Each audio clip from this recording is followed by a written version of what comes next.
tienen preguntas en este momento, pues podemos hacerlas a Don. Creo que es de bendición todo lo que estamos escuchando y también que nos motive a hacer el trabajo que estamos haciendo en los diferentes lugares, grupos, casas. Entonces, aprovechemos el tiempo de preguntas, mis hermanos.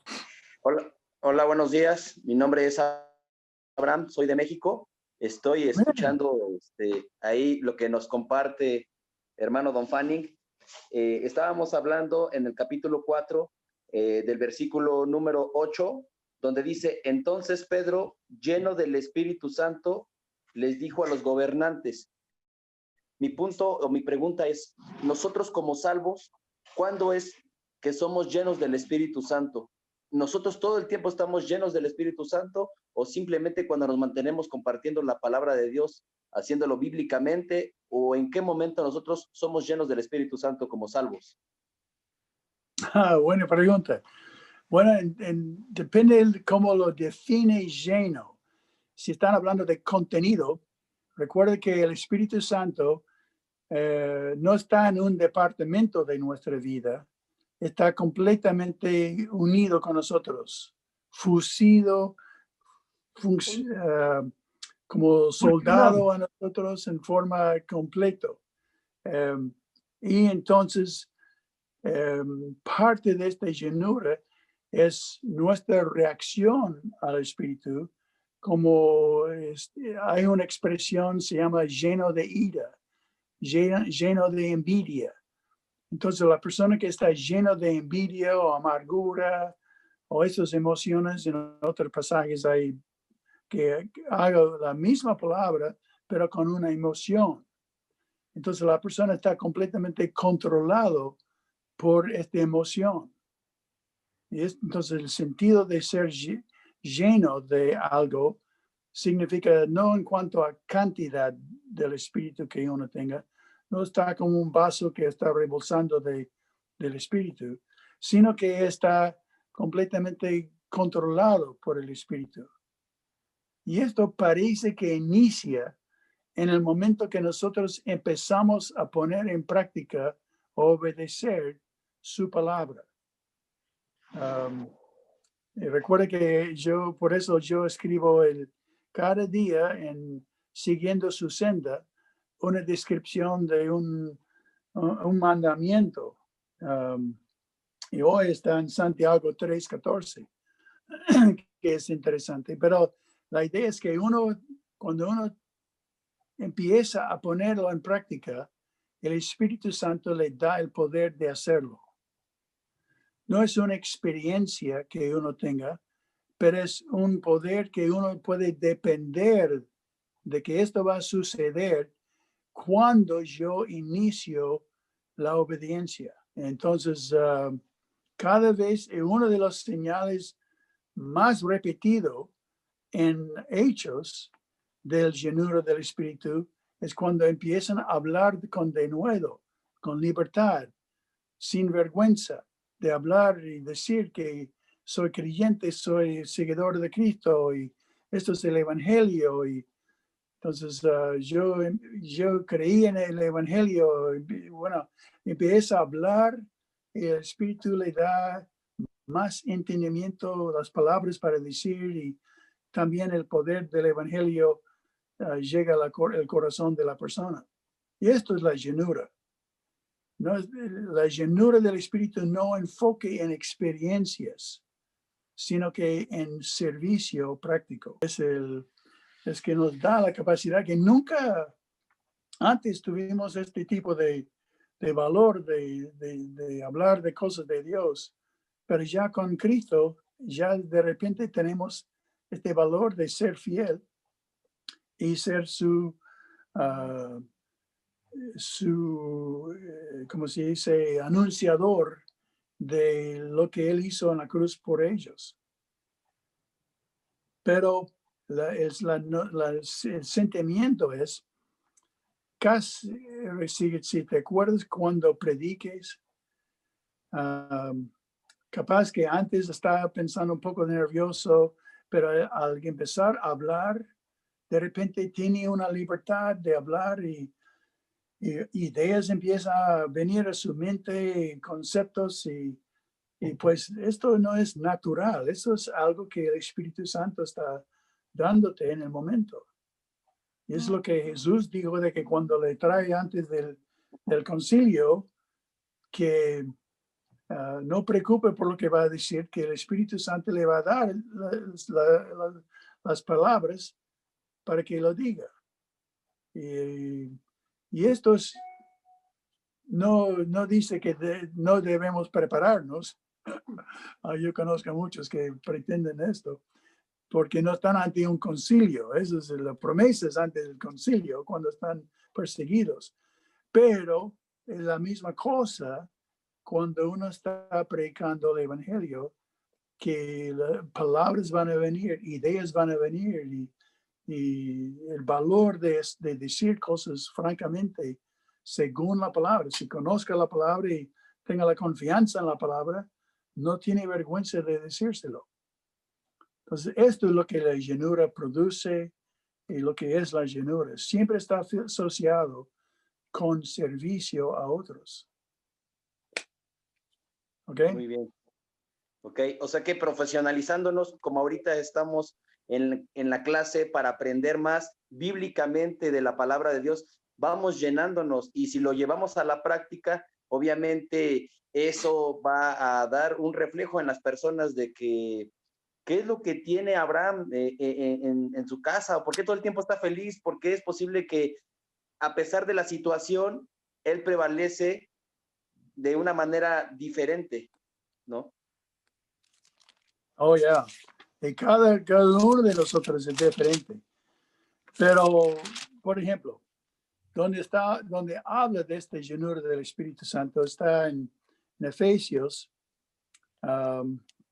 y capítulo 5:18. capítulo 5, donde dice, no os embriaguéis con vino, en Efesios capítulo 5, versículo 18, no os embriaguéis con vino, en lo cual hay disolución.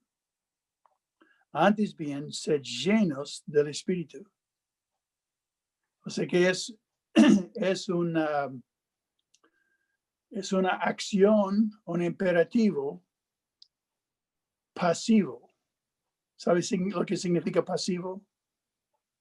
No. Pasivo significa que yo no es algo que está hecho a mí. Yo no estoy haciéndolo. Si es activo, yo estoy haciéndolo. Pero ser lleno del Espíritu, estoy permitiendo que Dios me llenara. O sea que yo soy el receptor como pasivo. No estoy actuando, solamente recibiendo. Entonces, por eso dice de que no embriaguéis con vino en el cual hay disolución, antes bien ser lleno del Espíritu. Ahora, hay algunos que dicen de que no debemos embriagarnos con vino, sino que debemos embriagarnos con el Espíritu. No sé si has escuchado esto, pero es muy común. Pero el problema es esto. Habiendo entre nosotros dice de que no os embriaguéis con vino en lo cual hay disolución. Disolución significa el perder de control. Ya no es yo, sino que el vino que me está dominando. El vino me está controlando o dejando que no hay control. Hay una alteración. El vino realmente no controla a nadie, sino que quita la disposición de poder controlarse. Entonces, por esto él dice que no embriaguéis con vino, en lo cual hay disolución, donde uno perder el control de sí mismo. Pero la clave es la próxima palabra que dice antes bien. La palabra antes bien significa al contrario. O sea que Pablo aquí no está dándonos una comparación entre embriagarse con vino y embriagarse con el Espíritu Santo. Está diciendo que el embriagarse con vino es una cosa, pero la llenura del Espíritu es exactamente lo opuesto. Por ejemplo, embriagarse con vino es la disolución o donde perder control de sí mismo. Pero la llenura del Espíritu, en Gálatas capítulo 5, lo recuerden de este versículo, donde dice más el fruto del Espíritu, 5 versículo 22, 5:22. más el fruto del Espíritu, Gálatas 5, 22, más el fruto del Espíritu es amor, gozo, paz, paciencia, benignidad, bondad, fe, versículo 23, mansedumbre, templanza, con tales cosas no hay ley. Ahora, ¿sabe lo que significa templanza? No. ¿Qué dice tu versión? Sí, igual, templanza. Ok, pero ¿sabe qué es templanza? Otra Como versión. Siga. otra versión. Dominio propio. Ajá, very good. Muy bien. Es dominio propio. O sea que la prueba del llenura del Espíritu es yo tengo dominio de mis emociones, de mis tentaciones, de mis pasiones. Yo no pierdo control con la llenura del Espíritu, gano más control. Ah, O sea, no estoy actuando como un borracho, estoy actuando con alguien totalmente en control de todas mis posesiones, mi ser.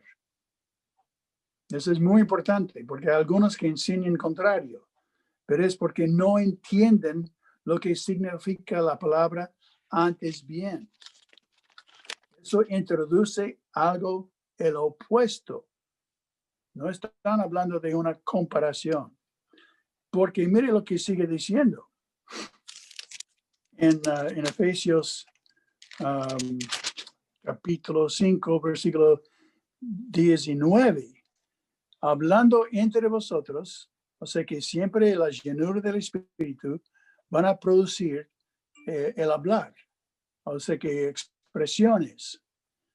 Hablando entre vosotros con salmos, himnos y cánticos espirituales, cantando y alabando al Señor en vuestros corazones. Una de las evidencias de la llenura del Espíritu es el deseo y antes de querer cantar y alabar al Señor. Y versículo 20 dice, Dan, porque todo esto es una sola oración. No hay un punto aquí que dice, dando siempre gracias por todo a Dios y al Padre en el nombre de nuestro Señor Jesucristo. Y inmediatamente esto está entonces dando gracias por todas las circunstancias en las cuales vivamos. Y el versículo 22 dice, someteos unos a otros en el temor de Dios. Así que el fruto del Espíritu es lo que hablamos, como adoramos, y también en nuestra capacidad de que aumenta nuestra confianza de tal modo que puedo y de todo corazón dar gracias por todo lo que está en nuestras vidas, por todas las personas en nuestras vidas, especialmente hijos, en tu caso. Entonces, qué precioso lío. Pero entonces dice que someteos unos a otros. Esto no es natural. ¿Quién quiere ser sumiso a otras personas? Nadie. Tu hijo evidentemente te ama, pero le cuesta ser sometidos a ti. Supongo que, bueno, quién sabe. Pero lo que quiero decirles es que sumisión no es fácil obedecer, especialmente cada uno a otros. Pero mira el versículo 22, es la clave. Y las casadas, esposas, estén sujetas a sus propios maridos como al Señor.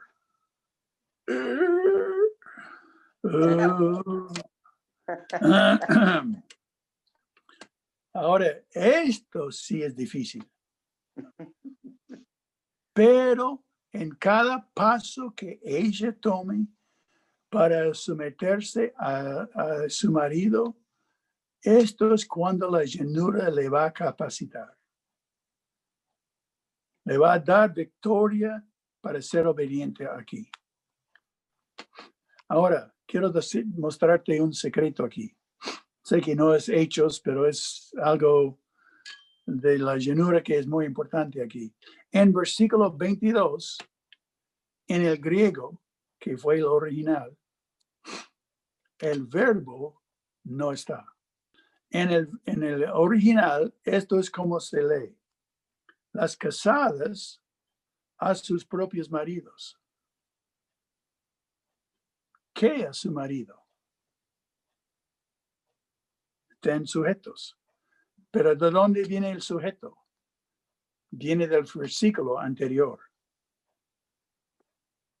Viene del versículo que dice que someteos unos a otros.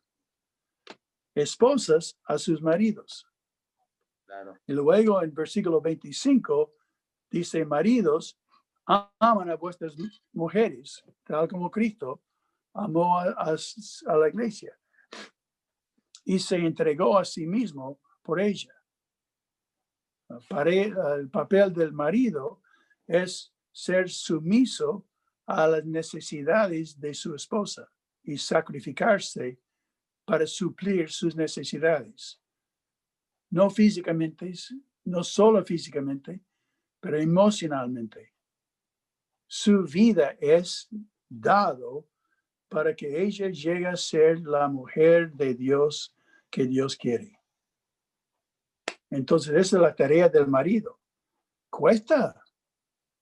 Ella puede ser muy difícil de someterse a ella.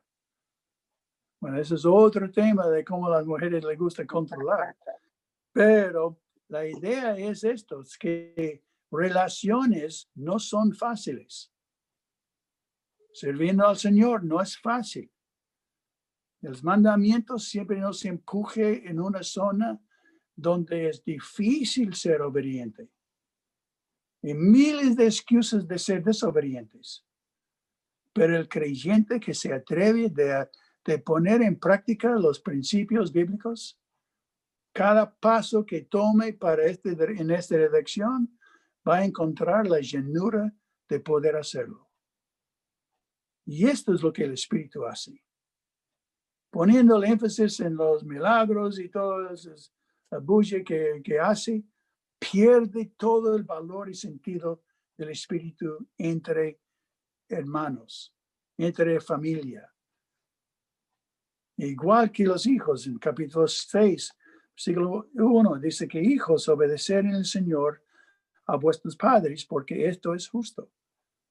Obedeciendo este mandamiento no es fácil para el hijo, pero en la medida que él decide de que este mandamiento es para mí bien, voy a confiar en Dios, que Él me ha dado el Padre que yo necesito, entonces voy a obedecer a mi Padre exactamente como la palabra me dice. Y cada paso que el hijo tome para obedecerlo, él va a encontrar la llenura del Espíritu y el poder de hacerlo. Esto es el propósito de la llenura. Y eso todo está en el contexto de ser llenos del Espíritu. Recuerde que el Espíritu le va a dar la capacidad de hacer todo lo que Él dice que tenemos que hacer. Y por eso la inspiración de la palabra es tan importante. Bueno. Ok, muchas gracias. Desviamos un Amén. poco. Sí, solamente esta parte de la obediencia o de este impulso para obedecer e ir en dirección de la palabra. Este impulso para obedecer tiene como fundamento la fe. ¿Cuál es? ¿De dónde viene este impulso para obedecer y ponernos en dirección de la palabra?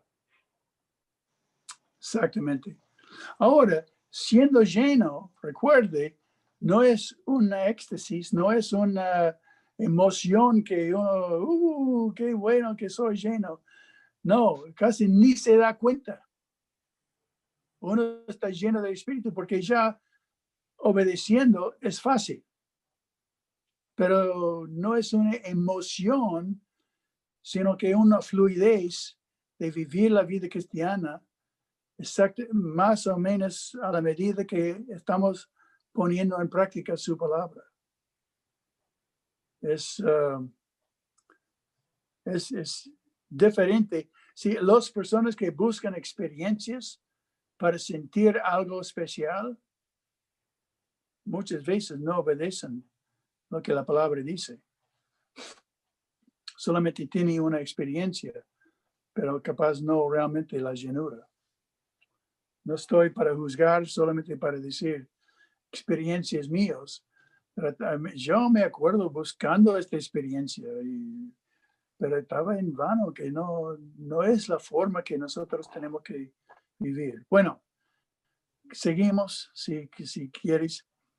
Sí, por Entonces, ¿cómo? Ok. Versículo 9. Puesto que hoy se nos interroga acerca del beneficio hecho a un hombre enfermo. La palabra enfermo simplemente significa débil, flaco y no sin esfuerzo. ¿De qué manera que haya sido sanado? Y eso es realmente algo que llama la atención.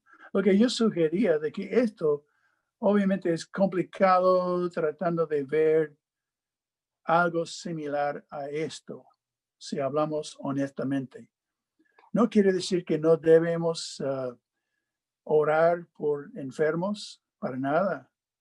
Al contrario, como te voy a decir, pero de esperar que alguien que es cojo por 40 años, que no tiene ni piernas, ni tiene músculos, que de repente Dios empieza a crear los músculos en las piernas del hombre y da inmediatamente los sentidos de coordinación, de poder caminar.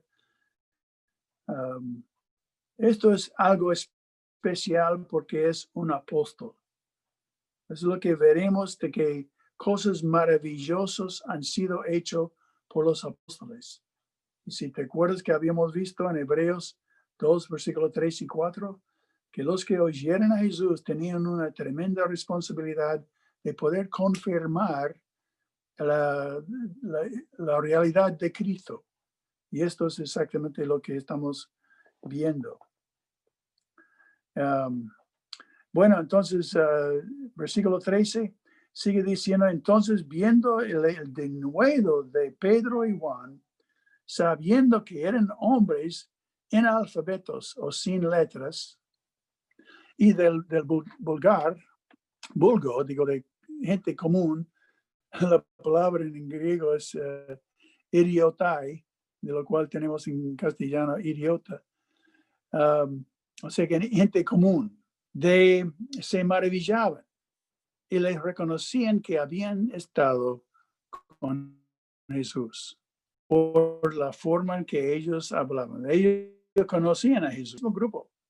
Y ellos recuerden cómo era Jesús. Y entonces ellos parecen igual que él. Y en la presencia de Jesús, que gente pueden llegar a decir que somos demasiado como Jesús. Esta persona actúa, piensa, habla como Jesús, como yo me acuerdo como Jesús era. Sería bueno que establezcamos este nivel de testimonio. Versículo 14. Y viendo el hombre que había sido sanado, que estaba en pie con ellos, no podían decir nada en contra. Eso es un milagro que han hecho, que no hay duda. Todo el mundo reconoce que esto es un milagro que no tiene explicación. Te das cuenta que nadie aquí está reclamando el milagro, nadie está diciendo que no hay una cosa natural que explica la forma que él está sanado. Todo el mundo reconoce que es algo milagroso que está sucediendo. No hay duda de esto, solamente que le cuesta aceptar que Cristo fue resucitado y es con su poder que están haciéndolo. Porque ellos no creen en nada de esto. Versículo 15 dice, entonces les ordenaron que salen del concilio y conferenciaban entre sí para ver qué van a hacer. Ahora lo que sigue, sabemos probablemente porque tenemos algunos que eran muy sensibles o favorables para Jesús, como sé de Arimateo que pidió el cuerpo de Cristo y Nicodemo. Evidentemente Lucas, cuando estaba escribiendo esto, tuvo una entrevista con ellos para saber lo siguiente, lo que hablaron cuando ellos salieron. Porque es Lucas que escribió luego. Versículo 16 dice de que, ¿y qué haremos con estos hombres? Porque de cierto señal manifiesta ha sido hecha por ellos, notoria, y a todos los que moran en Jerusalén. No lo podemos negar. Hay algunos que cuando están buscando un hombre de paz, practican algo que permite que Dios abre la puerta en alguna manera similar a esto. Va a la puerta y habla con las personas si están interesados en saber algo del evangelio, de conocer realmente lo que la Biblia tiene que decir en cuanto a la salvación. Si hay interés, bien, y si no hay interés, entonces en vez de terminar la conversación, extiende la conversación con un ofrecimiento de que sabe que nosotros tenemos una tremenda capacidad de hablar con Dios por medio de Jesucristo y queremos saber si tienes algo en su vida que requiere que Dios intervenga, de que Dios entra para solucionar un problema que tengas. ¿Tienes algo así que nosotros durante la semana que viene podemos estar orando para que Dios le da un beneficio? Y el hombre comparte algo o la mujer comparte algo de su vida. Puede ser cualquier cosa. A menudo es algo de enfermedad. Está bien, que ore por esto. Y entonces inmediatamente ore allí y cuando sale saludo y toda la semana ore que Dios va a hacer esta cosa. Recuerde que en el libro de Hechos, todas las sanidades no son creyentes. Todos son incrédulos, inconversos, que son sanados. Entonces no es la fe del inconverso que les sane, como algunos quieren echar la excusa. Es simplemente que Dios disponga de intervenir en la vida porque Él quiere que el mundo que reconozca que Él tiene poder hoy en día en este mundo. Entonces es bueno que oremos por esto. Y de que entonces es lo que ellos hicieron y que no se ha sorprendido que Dios va a hacer algo especial. Si me permite, voy a dar otra historia de mi tiempo en la selva. Cuando yo llegué a un pueblo por la primera vez entre una tribu que se llama los Mirañas, todos hablaron en inglés, digo en castellano afortunadamente, pero me trajeron a introducirme a cada familia, como 10 casas en este pueblito. Pero cuando llegaron a la última casa, por la orilla del río Caquetá, me presentaron con un hombre que estaba en cama. Y me dijo de que, Don, ¿por qué no entras a esta casa y orase por este hombre? Y casi desde afuera de la casa pude oler de su cuerpo y que estaba muy dolido y muy herido y con pus saliendo por todos sus brazos y cuerpo y piernas. Tiene miles de heridos.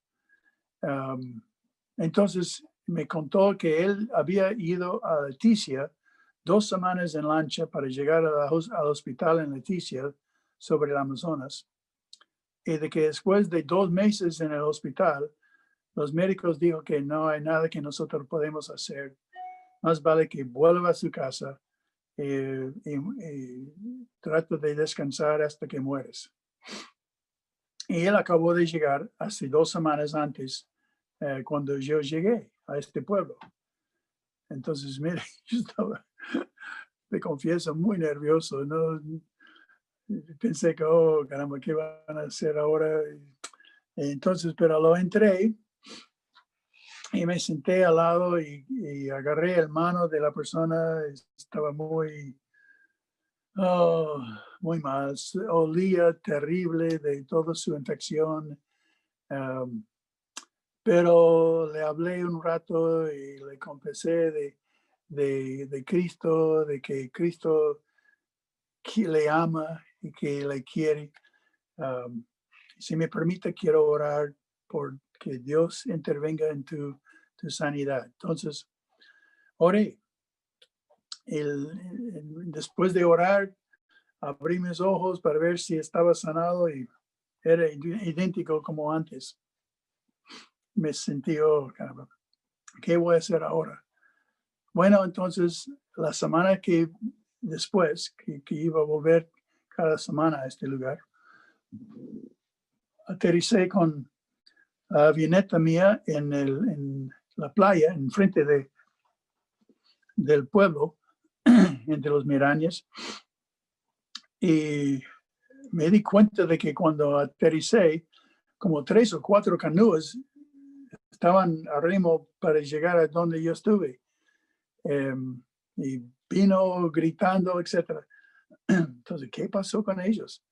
Y me dijo de que no puede creer de que el viejo está mucho mejor. Y entonces, cuando llegué, el hombre estaba sentado, casi todos sus heridos estaban por lo menos muy mínimo y si no desaparecido. Y la semana que viene después estaba caminando. Primera vez en capaz 2 años, cuando tomó esa infección, que no había caminado en 2 años y de que de repente estaba caminando y pues este pueblo estaba más despierto para el evangelio. Increíble. Y honestamente me sorprendió a mí como Dios lo hizo. Pero esa es la idea de que da a Dios la oportunidad de intervenir en las vidas de personas. Pueden ser del virus, puede ser de otras cosas que ellos están afligidos, finanzas, muchas cosas no necesariamente espirituales, pero oren por ellos. Es un ministerio de orar por personas y ver cómo, si Dios esté dispuesto a involucrarse en las vidas y darle la misma experiencia, no tanto, pero parecido a lo que Pedro tuvo aquí en el templo. Bueno, perdónenme por desviar demasiado, pero sigo en versículo 16. Porque es de cierto señal manifiesta que ha sido hecha. Significa de que es un señal evidente. No es algo que tengo un dolor de cabeza, tengo un dolor en el estómago, tengo otra cosa que es invisible. No, eso es algo manifiesta. O sea que algún cambio físicamente visible que convenció a todo el mundo de que Dios había hecho realmente un milagro. Versículo 17. Sin embargo, para que no se divulga más entre el pueblo, amenacémosles para que no hablen de aquí en adelante a hombre alguno en este nombre. No, ni quieren decir el nombre de Jesús, no quieren ni anunciar el nombre por su odio a él. Entonces, llamándolos, les intimidaron que en ninguna manera hablasen y enseñasen en el nombre de Jesús. Entonces, esto es el propósito que tengan para no hacerlo. Y recuerde que ellos tienen la capacidad de la pena de muerte. Si lo ignora, si lo rechaza, obedecerles. Mas Pedro, versículo 19, y Juan respondieron diciéndoles: juzgad si es justo delante de Dios obedecer a vosotros antes a Dios. Tremenda sabiduría. Entonces, si ellos no obedecen, es porque están obedeciendo a Dios, que supuestamente ellos respetan, pero veremos que no tanto. Pero obedecer gobiernos en la misma manera llega a ser un principio que está repetido en 5:29, de que debemos obedecer a Dios si el gobierno o los líderes desobedecen la palabra. Porque no podemos dejar decir lo que hemos visto y oído. O sea, mi experiencia con Cristo ha sido tan real que yo tengo que hablar de esto.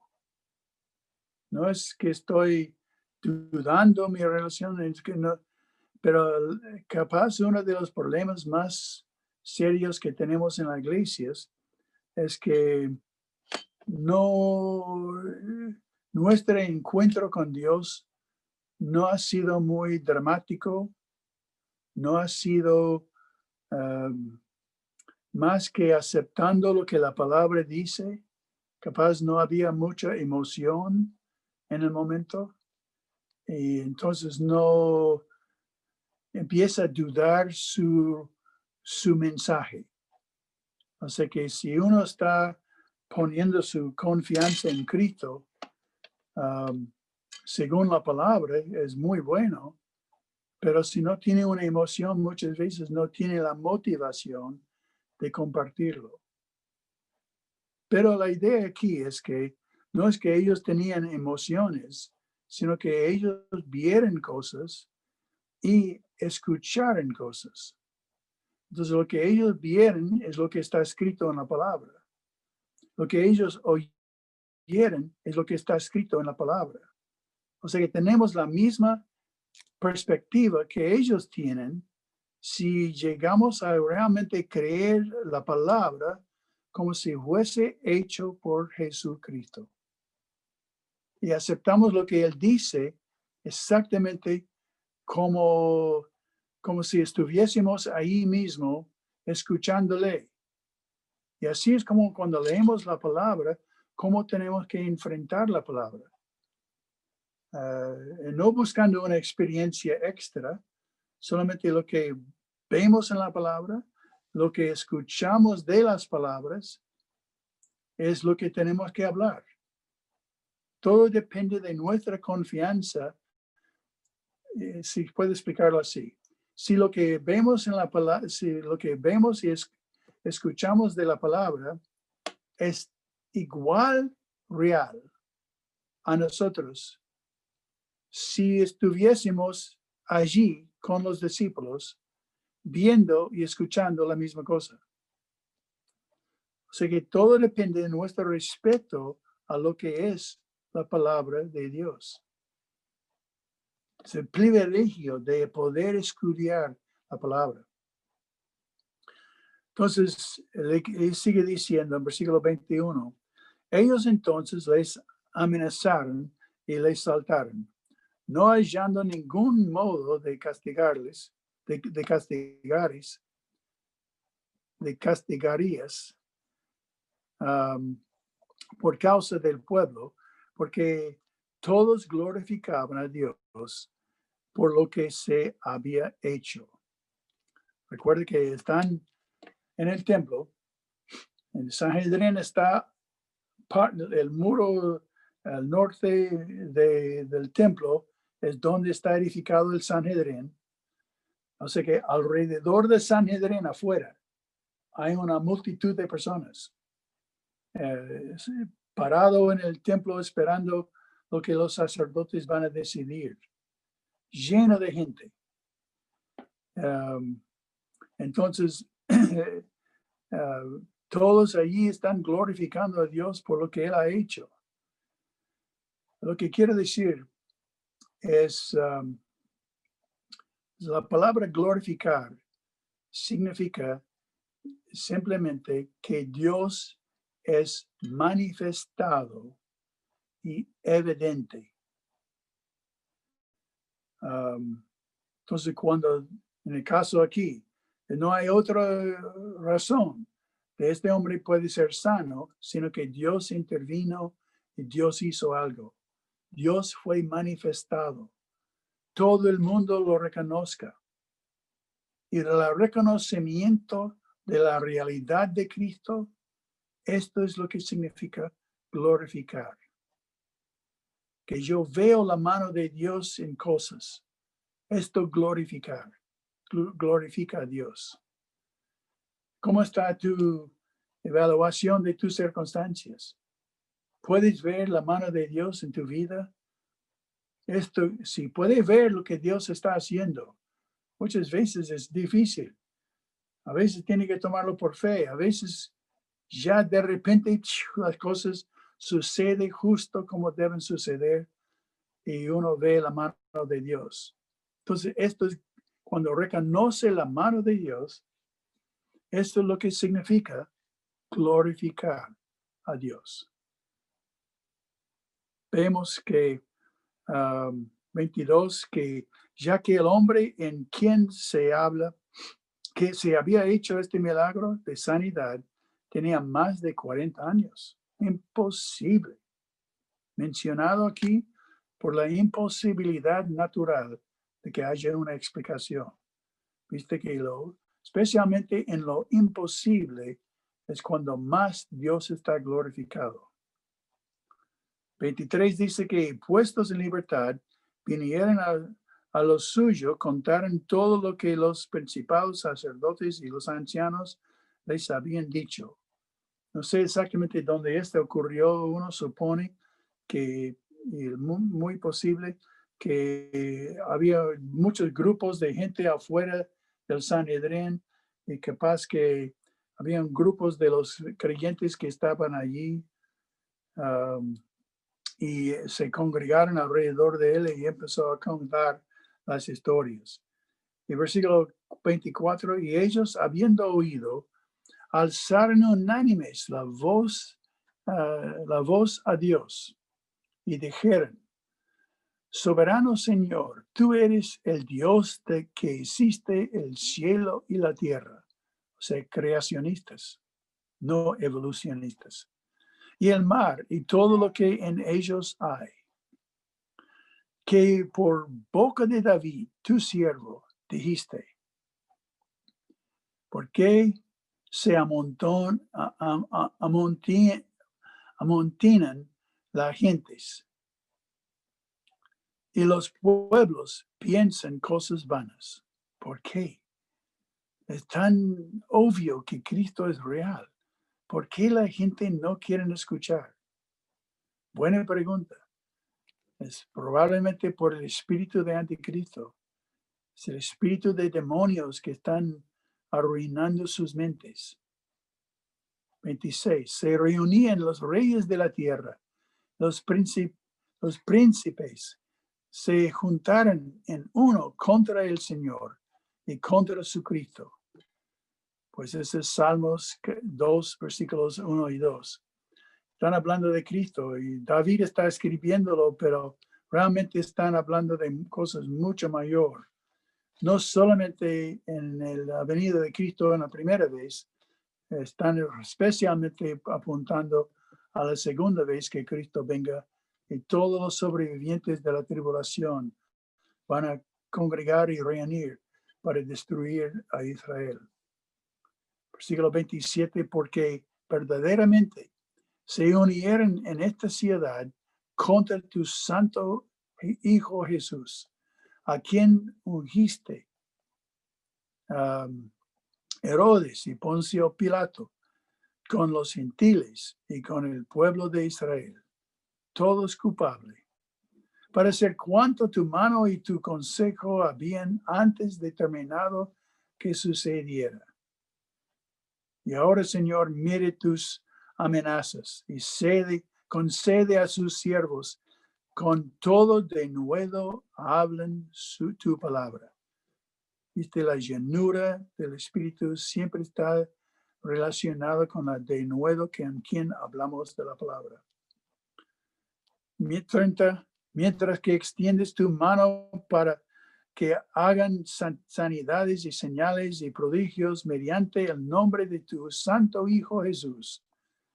Cuando hubieran orado, el lugar en que estaban congregados tembló, y todos fueron llenos del Espíritu Santo y hablaban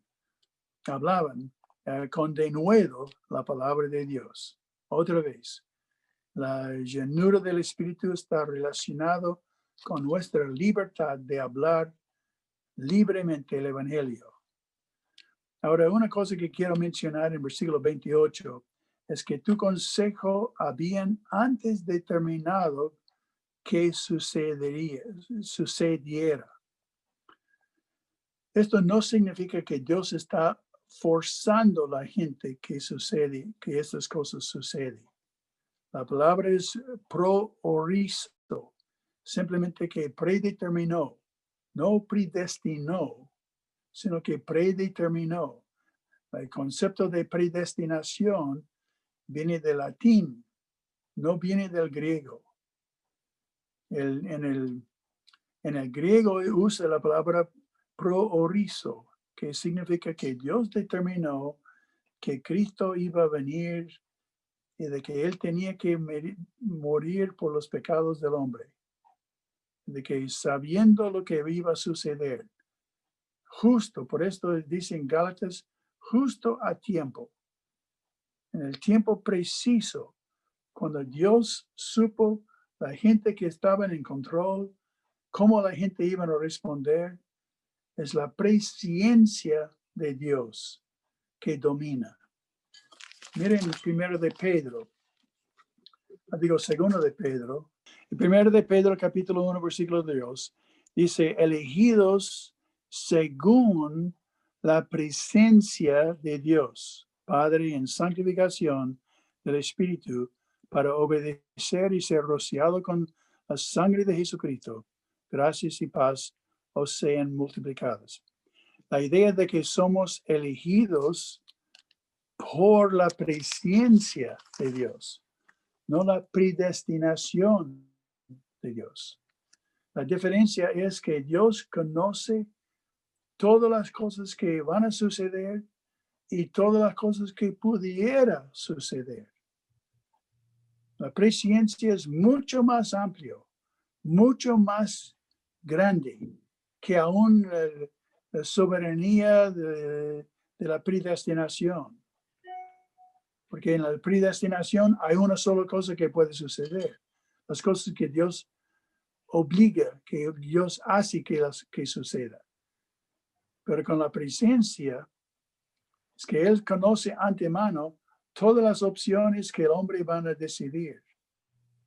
Pero sabe cuáles de las múltiples opciones, cuál Él va a decidir. Entonces, cuando hace la profecía, Él está tomando en cuenta toda la presencia, no lo que él está forzando que suceda, sino que lo que él sabe de las opciones, cuáles son las opciones que el hombre va a elegir, van a decidir. Por la providencia de Dios, Dios puso una persona en mi vida para que yo conozca a Cristo especial. Mi maestra en una escuela secular. Yo estaba yendo a una iglesia totalmente liberal, nunca escuché el evangelio. La primera vez que escuché el evangelio fue de mi maestra en la escuela secular del estado, donde ella me explicó el evangelio. Y lo entendí. Y por la gracia de Dios, acepté a Cristo como mi Salvador. Desde allí, el mundo ha sido mi campo. Y gracias por la oportunidad de que yo he tenido de servir al Señor ya estos 60 años. Imagínense, en el año 1960 acepté a Cristo. He caminado con Él 60 años. No puedo ni creerlo. Pareciera ayer, pero es especial lo que Dios ha permitido. Que la gente que vino a mi vida para explicarme el Evangelio. Pero no me hizo hacerlo. Pero por la gracia de Dios fue tan obvio, yo no puedo imaginar cómo rechazar a Cristo.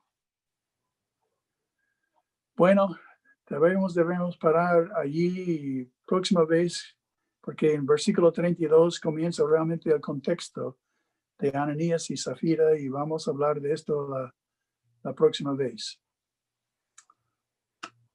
Ok, listo, don. Gracias por este tiempo. Y no sé si hay preguntas, mis hermanos. Creo que esta palabrita, pro-orizo, el consejo predestinado de Dios, en realidad es algo asombroso, ¿no? Que en nuestra mente humana, ¿no? Cómo Dios puede conocer todo y todas las situaciones hipotéticas que pueden suceder. Él sabe cómo va a hacer todas las cosas y quién va a hacer y cómo vamos a decidir nosotros. Pero, y es impresionante que Dios no está forzando nada de eso, simplemente que Él lo conoce, lo sabe y su gracia opera para alcanzarnos. Ya, Pablo, una ilustración, deme un minuto. Una ilustración de esto es el Saúl, el rey Saúl. En su principio de su reino, Dios le dio un mandamiento de ir a Moab, digo de Edom, y matar a todos, y que no deja nada vivo en este pueblo, por muchas razones anteriores. Saúl fue, conquistó el terreno, mató a todo el mundo, pero no mataron las ovejas, sino las trajeron las ovejas. Y cuando Samuel estaba, y dijo escuchando eso, de las ovejas, y Saúl dice de que, mire, los traje para poder ofrecer un sacrificio a Dios. Y Samuel dijo a Saúl, Saúl, has hecho muy mal. No obedeciste a Dios. Y luego él dijo esto. Dios hubiera establecido su reino para siempre si lo hubiese obedecido en este punto. O sea que Dios tenía planes para Saúl impresionantes si él hubiese obedecido. Pero en este momento, cuando Saúl decidió no obedecer a Dios, terminó las alternativas y ya empezó el camino de desobediencia. O sea que Dios, conociendo lo que Saúl iba a hacer y lo que pudiera haber hecho, ya tenía prometido una tremenda bendición, pero Saúl perdió todo. Entonces, Dios no le hizo desobedecer, sino que permitió que él decide si va a confiar en la bendición de Dios o su propia mano, y decidió desobedecer. Ya tenemos la misma cosa en nuestra vida. Claro, o sea, eso quiere decir que nuestra obediencia a Dios, por decirlo así, abre puertas a cosas que jamás nosotros hubiésemos pensado. Ya, así es. Amén. Gloria a Dios. No sé si alguno de los hermanos tiene alguna pregunta, mis hermanos, antes de terminar este tiempo con Don. Más que con una, o sea, más que una pregunta, una aclaración. La parte primera donde se hicieron las preguntas, don Fanny estaba hablando acerca de la llenura del Espíritu Santo y le preguntaron desde México que cómo se dan cuenta de la llenura del Espíritu Santo o cómo nos damos cuenta de la llenura del Espíritu Santo, ¿no es cierto? Entonces, yo creería que la primera parte ahí es ser hijos de Dios, es reconocer lo que realmente Él está haciendo algo en nuestra vida y que mandó a su Hijo unigénito para que muramos. Y poco a poco, con el aprendizaje que ya nos dio Don Fanny y que hablamos en la palabra, el conocimiento de la llenura del Espíritu es algo sobreabunda en nosotros, en nuestra vida, porque dice en la palabra que ya no vivo yo, sino Cristo vive en mí. Por lo tanto, todo lo que yo quiera hacerla, ya lo hago en mi carne y no lo hago en el Espíritu. Entonces yo creo que esa es la parte importante, o lo que yo le pude entender a Don Fanny que nos quiso decir. En primera de Juan 5:4 dice, porque todo lo que es nacido de Dios vence al mundo, y esta es la victoria que ha vencido al mundo, nuestra fe. Entonces yo creo que por ahí, aclarando un poquito más del panorama de la pregunta que hicieron desde México. No sé si Don Fanny me puede aclarar un poquito más de esa parte.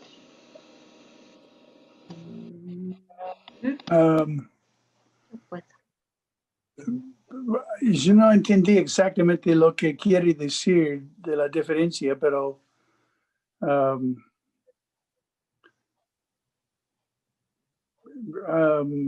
Pablo, ¿me puede ayudar? Ok, Pablo. sí. Bueno, según entiendo yo, él no está atendiendo él no está haciendo una pregunta, sino más bien hablando de que la llenura del Espíritu Santo tiene que ver con la vida de Cristo obrando en nosotros, ya no nosotros mismos obrando, sino Él en nosotros, y que es la vida de fe la que nos lleva a vivir esta vida en victoria. Así es, muy bien, claro que sí. Muchas gracias, Don Fanny. Eso nomás era la aclaración, eso. Gracias. Ya. Sí. Pero Muy la buenos manera días. que sabemos, la Una manera que pregunta. sabemos que Cristo vive en nosotros, recuerde, es según nuestra disposición de obedecer todo lo que Jesús dijo. Hablando, Don Fanny. Sí. Gracias, don. Mi hermano Nelson, por favor. Buenos días, Ecuador. Un saludo a todos. Sí, quisiera una aclaración. ¿Es lo mismo presciencia y predestinación? No. No. Presciencia significa que yo conozco en adelante lo que va a suceder. Predestinación significa yo hago que las cosas sucedan. O sea que las cosas buenas y como las cosas malas. Francamente es muy similar a los fatalismos de musulmanes, de que las cosas que suceden. O como el cantante que dijo, ¿qué será, será?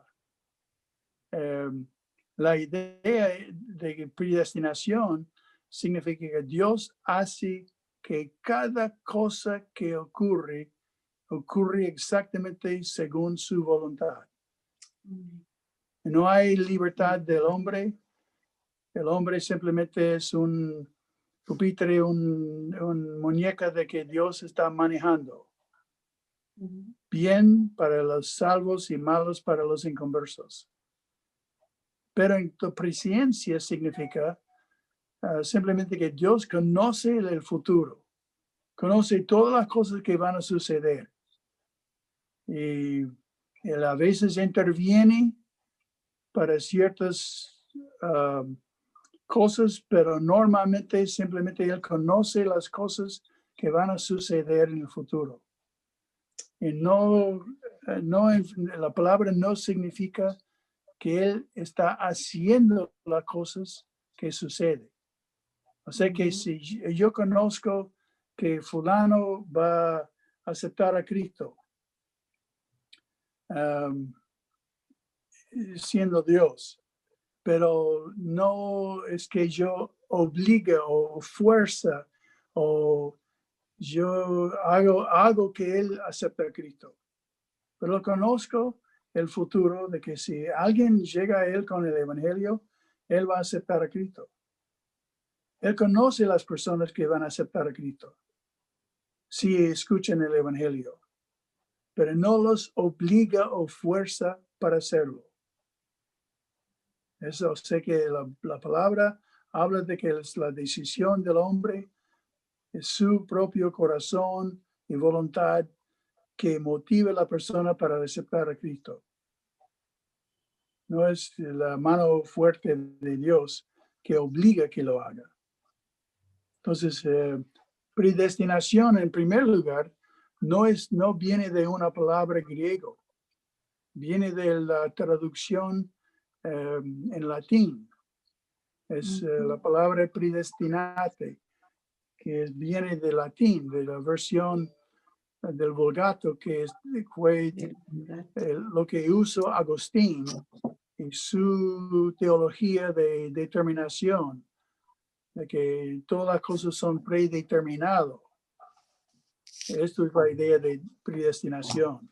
Pero la Biblia dice que él es presciencia, significa las cosas que él conocía antes. De que todas las decisiones que el hombre iba a tomar, Dios ya conocía estas decisiones. ¿Entendéis la diferencia?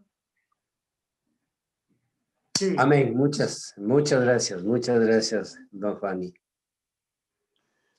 Va a haber más cosas así luego en Hechos, donde vamos a tocar el tema varias veces. Amén. Bien, ¿alguna otra pregunta, mis hermanos?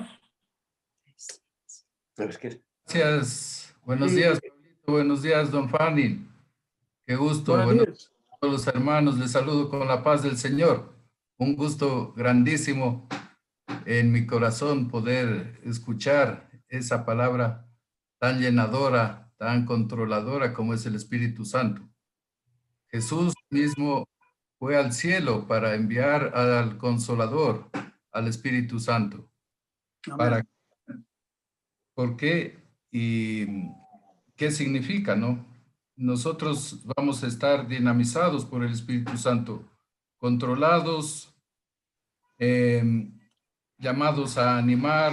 El Espíritu Santo está llamado a animar, a ayudar, es el consejero, el intercesor, el representante. Cristo intercede y Cristo designa al Espíritu como un igual para nosotros. Su consuelo en nosotros nos lleva a vivir en la luz, en santidad, en entendimiento de los planes y propósitos que Cristo, Dios y el Espíritu Santo, la Trinidad, esta deidad, tiene para cada uno de nosotros. Por eso la palabra presciencia es una palabra, como usted bien lo dijo, y le apunté de lo que usted dijo, es una palabra mucho más amplia que predestinación. Predestinación es algo más pequeño y la presciencia es algo de Dios, algo infinitamente que no podemos nosotros a lo mejor comprender con nuestro entendimiento humano pequeño, limitado, porque es algo infinito.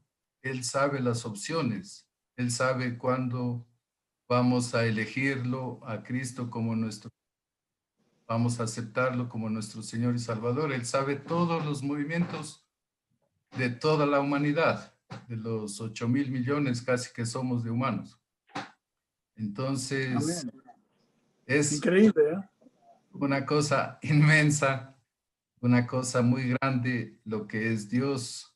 El libro que está escrito en nuestro idioma castellano y que usted lo habla muy bien. Alguien dijo, me gusta cómo habla don Fanny porque habla elocuentemente. Ya sabemos que lo habla por medio del Espíritu Santo, don Fanny. Por eso así, con esa sabiduría que Dios le imparte, le impone y permite que así seamos compartidos con nosotros. Gracias, don Fanny, por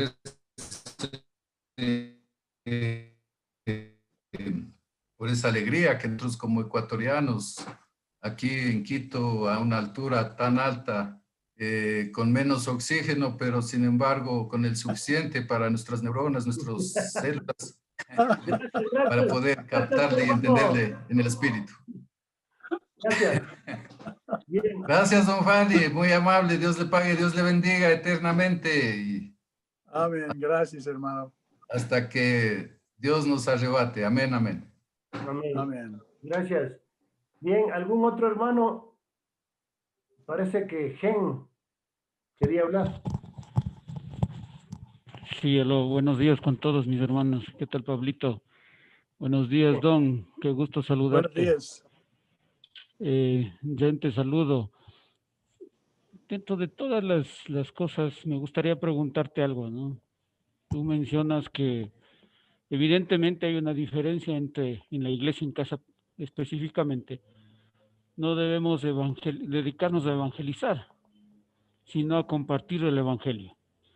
Desde tu experiencia, ¿qué es lo que, en qué parte o cómo deberíamos enfocarnos en compartir la palabra de Dios en las iglesias en casa?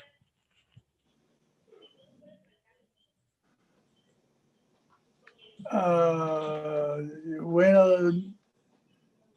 no entendí exactamente compartir el evangelio y evangelizar. Sí, sí, ahí hubo una expresión. Lo que Gen estaba diciendo es que tenemos nosotros que en la iglesia tenemos que practicar cómo evangelizar, ¿no es cierto? Y la otra cosa que él está preguntando es cuál es el ministerio del compartir la palabra en la iglesia en casa. Oh, ¿Cómo hacerlo? bueno, es muy importante porque muchas veces vienen visitas y gente nueva a la casa y simplemente empezar a dar testimonios y muy bueno que cada uno que conocen a Cristo es una idea. Es, por ejemplo, si tiene alguien que no conocen a Cristo, de que el que está dirigiendo el grupo puede llamar a una o dos personas que, bueno, Susana, entonces comparte su testimonio. ¿Cómo llegaste a conocer a Cristo? Y entonces inmediatamente, espontáneamente empieza a compartir su testimonio y entonces de esta forma uno que está dirigiéndolo puede ampliarlo un poco en cuanto al evangelio, empieza a decir cómo explicar el evangelio y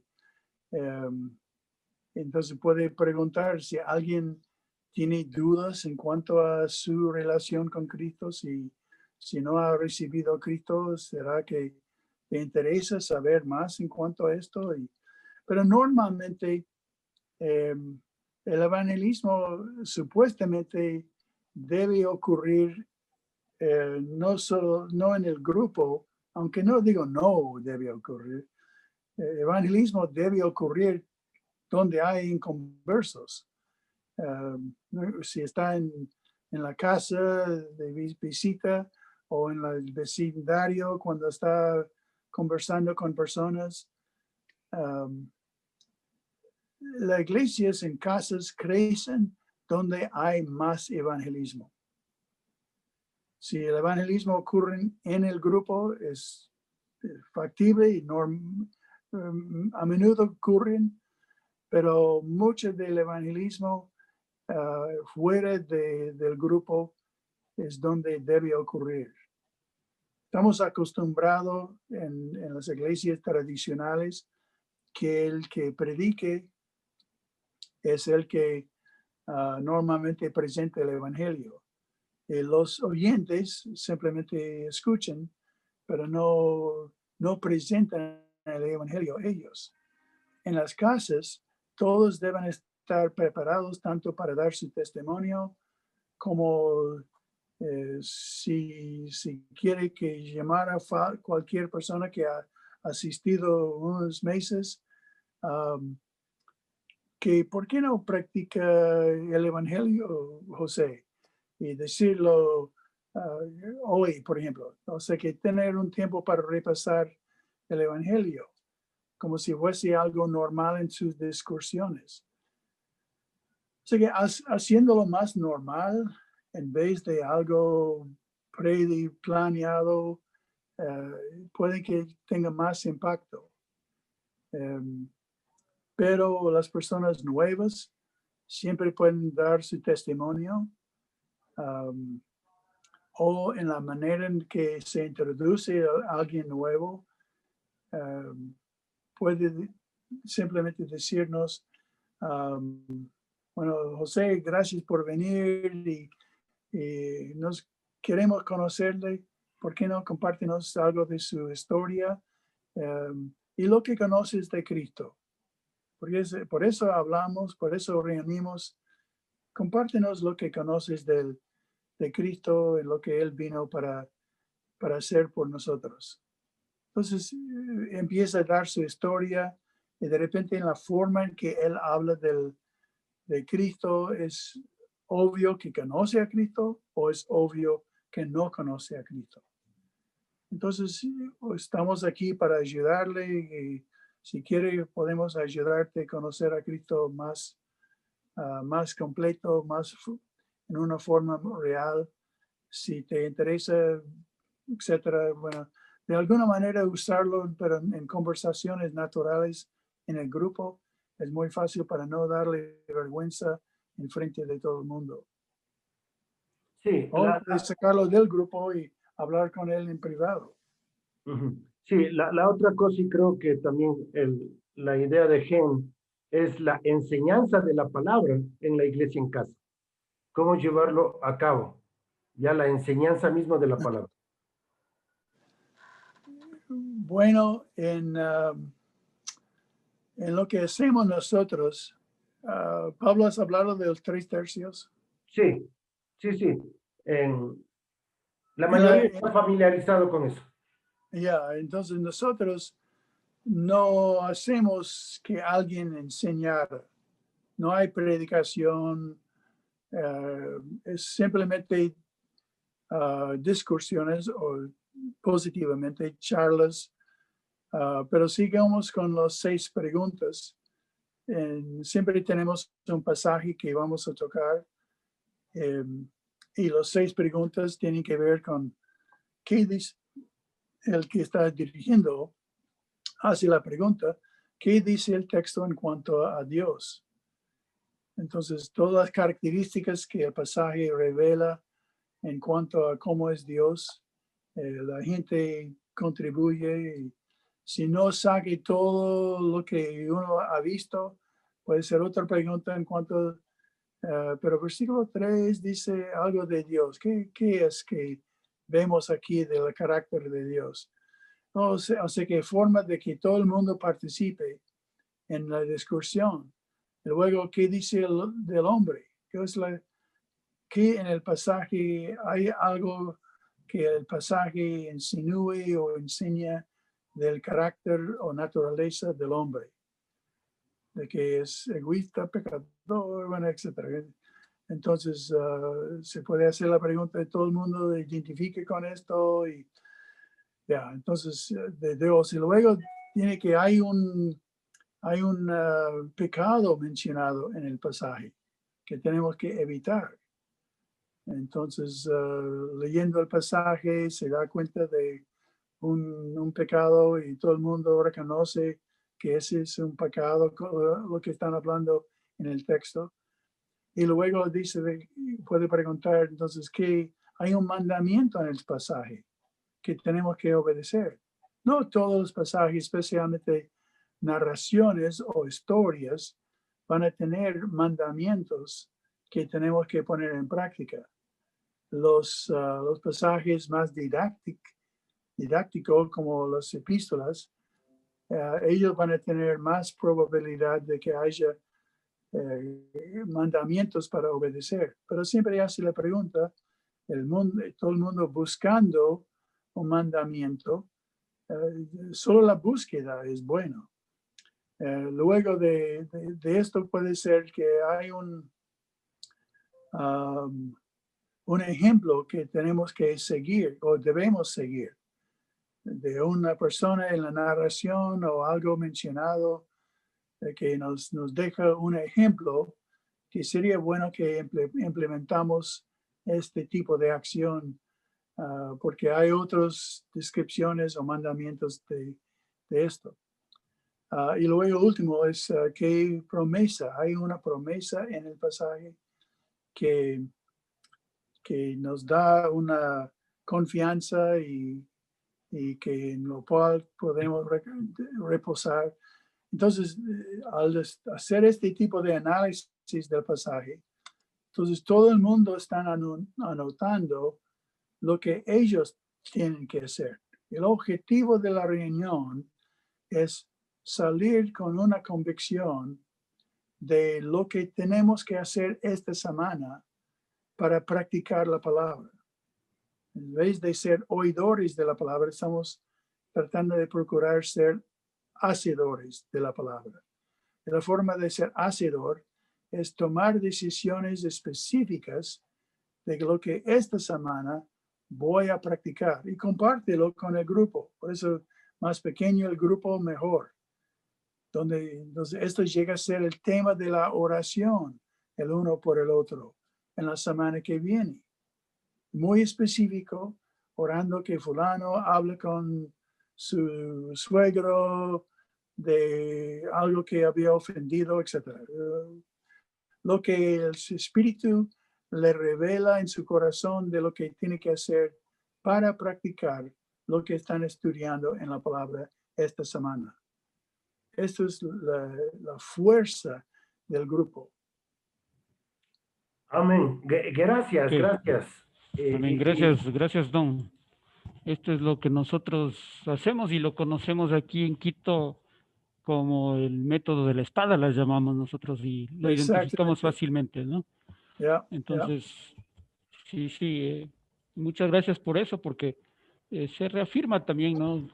Con tu experiencia y el conocimiento que ya muchos de los hermanos lo tienen. Entonces, de esa manera, pues nosotros estamos queriendo enfocarnos más en cumplir estos propósitos y lo hacemos, ¿no? Seguimos los 3 tercios también, pero queremos enfocarnos cada vez más en esta relación entre los hermanos, ¿no? Para que también ellos compartan con otros y así podamos orar unos por otros y estar en esa misma visión, ¿no? En unidad. Amén. Gracias, Don. Gracias. Aprovechando esto, el 23 de enero tenemos una capacitación para Timoteos. Están invitados todos los que quieran recibir la capacitación. Vamos a empezar un nuevo ciclo desde cero con las nuevas personas para la capacitación de Timoteos. Así que anoten la fecha, eso es del 23 de enero, de 8 a 12. También lo haremos por Zoom. Así que el 23 de enero tendremos esta capacitación, mis hermanos. Muy bien. No sé, Don, ¿cómo estás de tu tiempo? ¿Seguimos o no seguimos con las preguntas? Me están llamando. Tengo que... Muy bien. Gracias. Hacer cosas. Gracias, Don. Vamos a terminar en oración. Y pues, mi hermano Nelson, si nos escucha ahí en España, si nos puedes despedir en oración, mi hermano Nelson, y luego continuaremos nuestra conversación. Señor y Dios, te agradecemos, Padre, por este precioso tiempo de estudio bajo la dirección de Don Fanny, y sabemos de que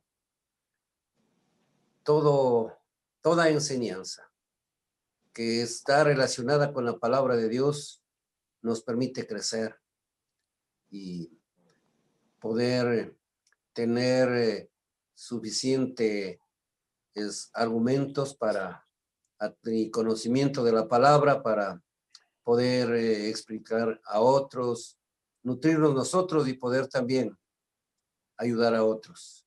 Gracias, Padre, por este tiempo y por esta posibilidad que nos das a todos los que hemos separado este tiempo para estar en este estudio. En Cristo Jesús, amén y amén. Amén. Amén. Gracias a Dios. Gracias, Don, Amén. por tu tiempo. Es siempre una bendición. Bueno, gracias por la oportunidad. Siempre gusto verte, Pablo. Amén. Gracias. Gracias, don. Gracias.